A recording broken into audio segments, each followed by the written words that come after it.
नमस्कार दोस्तों, आज हमारे अस्तित्व का सबसे बड़ा सवाल ये है कि ईश्वर कौन है। वे कौन है जिन्होंने इस ब्रह्मांड का निर्माण किया, उसे स्थिर रखा और अंत में उसे समाप्त भी करेंगे। क्या ईश्वर केवल एक परम सत्ता है या वे हमारे जीवन के हर पहलू में समाहित हैं? क्या ईश्वर केवल कोई शक्ति है या वे प्रेम, करुणा या ज्ञान का परम स्रोत हैं? क्या वे सगुण हैं या निर्गुण हैं? क्या वे हमारे हृदय में वास करते हैं या इस पूरी सृष्टि के नियंता हैं? आइए इस गहरे और अद्भुत विषय पर विचार करें, जिनसे इस संपूर्ण ब्रह्मांड का जन्म, स्थिति और प्रलय होता है, वही ईश्वर है। आज हम इन गूढ़ प्रश्नों का उत्तर खोजेंगे। ईश्वर का स्वरूप क्या है? ईश्वर सगुण है या निर्गुण है? क्या मानव ईश्वर बन सकता है? क्या ईश्वर सृष्टि का ही एक रूप है या वे इससे परे हैं? तो चलिए जानते हैं इन सवालों के जवाब। ईश्वर का स्वरूप क्या है? ईश्वर वही हैं जिनसे विश्व का जन्म, स्थिति और प्रलय होता है।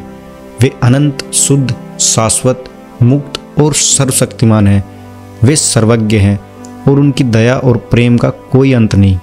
वे गुरुओं के गुरु हैं और उनका स्वरूप एक अनिर्वचनीय प्रेम है। हमारे शास्त्र बताते हैं कि ईश्वर का निर्गुण रूप, जिसे सच्चिदानंद कहा जाता है, बहुत सूक्ष्म होता है और इसे सीधे अनुभव करना हमारे लिए संभव नहीं।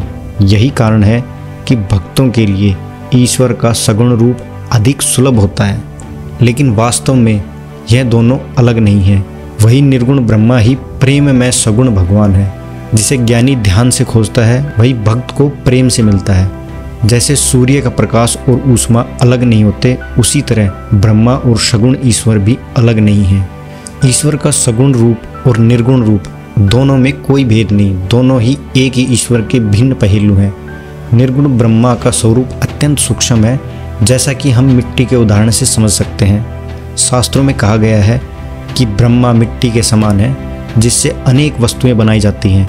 जब हम मिट्टी के विभिन्न रूपों को देखते हैं तो हम समझते हैं कि वे भिन्न भिन्न हैं, लेकिन जब हम इनकी वास्तविकता को समझते हैं तो हमें पता चलता है कि सभी का मूल एक ही है और वो है मिट्टी। इसी प्रकार ईश्वर का सगुण रूप और निर्गुण रूप दोनों एक ही परम सत्ता से उत्पन्न होते हैं। इसी प्रकार यह सृष्टि भी एक ही ब्रह्मा से बनी है, लेकिन जब तक यह सृष्टि एक रूप में रहती है तब तक हमें भिन्न भिन्न दिखाई देती है। तो फिर यदि हम भी ईश्वर के अंश हैं, क्या हम ईश्वर बन सकते हैं? अर्थात क्या मानव ईश्वर बन सकता है? शास्त्रों के अनुसार मुक्त आत्मा को असीम ज्ञान और शक्ति प्राप्त हो जाती है, लेकिन क्या वह सृष्टि का सृजन कर सकती है? क्या वह ईश्वर के समान बन सकती है? हमारे शास्त्रों में कहा गया है कि ईश्वर ही सृष्टि, स्थिति और प्रलय का कारण है। वेदांत सूत्रों में यह स्पष्ट रूप से कहा गया है कि ईश्वर की अनंत शक्ति और स्वतंत्रता का अनुभव किसी अन्य को नहीं हो सकता।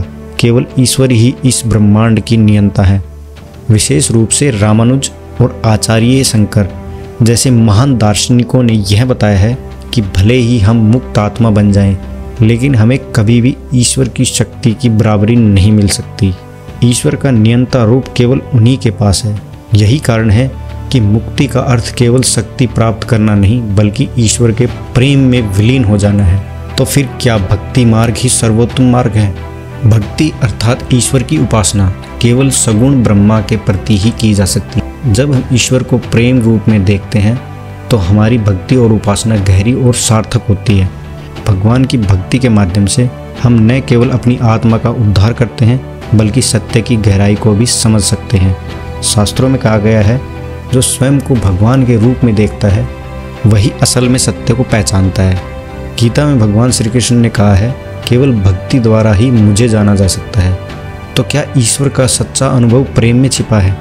ईश्वर का स्वरूप इतना गहरा और विराट है कि हम जीवन भर उनके विभिन्न पहलुओं को समझने का प्रयास करते रहेंगे। वे सच्चिदानंद और प्रेम है और हमें हर पल अपनी उपासना और भक्ति में लीन रहकर उनके साथ जुड़े रहने का अवसर प्रदान करते रहते हैं। ईश्वर केवल कोई शक्ति नहीं, बल्कि पूर्ण प्रेम और करुणा के स्रोत हैं। जो मुझे प्रेम से पुकारता है, मैं सदैव उसके साथ रहता हूँ। भगवान श्री कृष्ण ने ये बात श्रीमद् भागवत गीता में कहा है। आशा करता हूँ इस वीडियो से आपको कुछ ज्ञान प्राप्त हुआ होगा। यदि आपको ये वीडियो अच्छा लगे तो कृपया अपने प्रियजनों के साथ भी साझा करें और ऐसे ही और वीडियो देखने के लिए आप हमारे चैनल से जुड़े रहें। मिलते हैं नेक्स्ट वीडियो में, तब तक के लिए धन्यवाद। जय हिंद।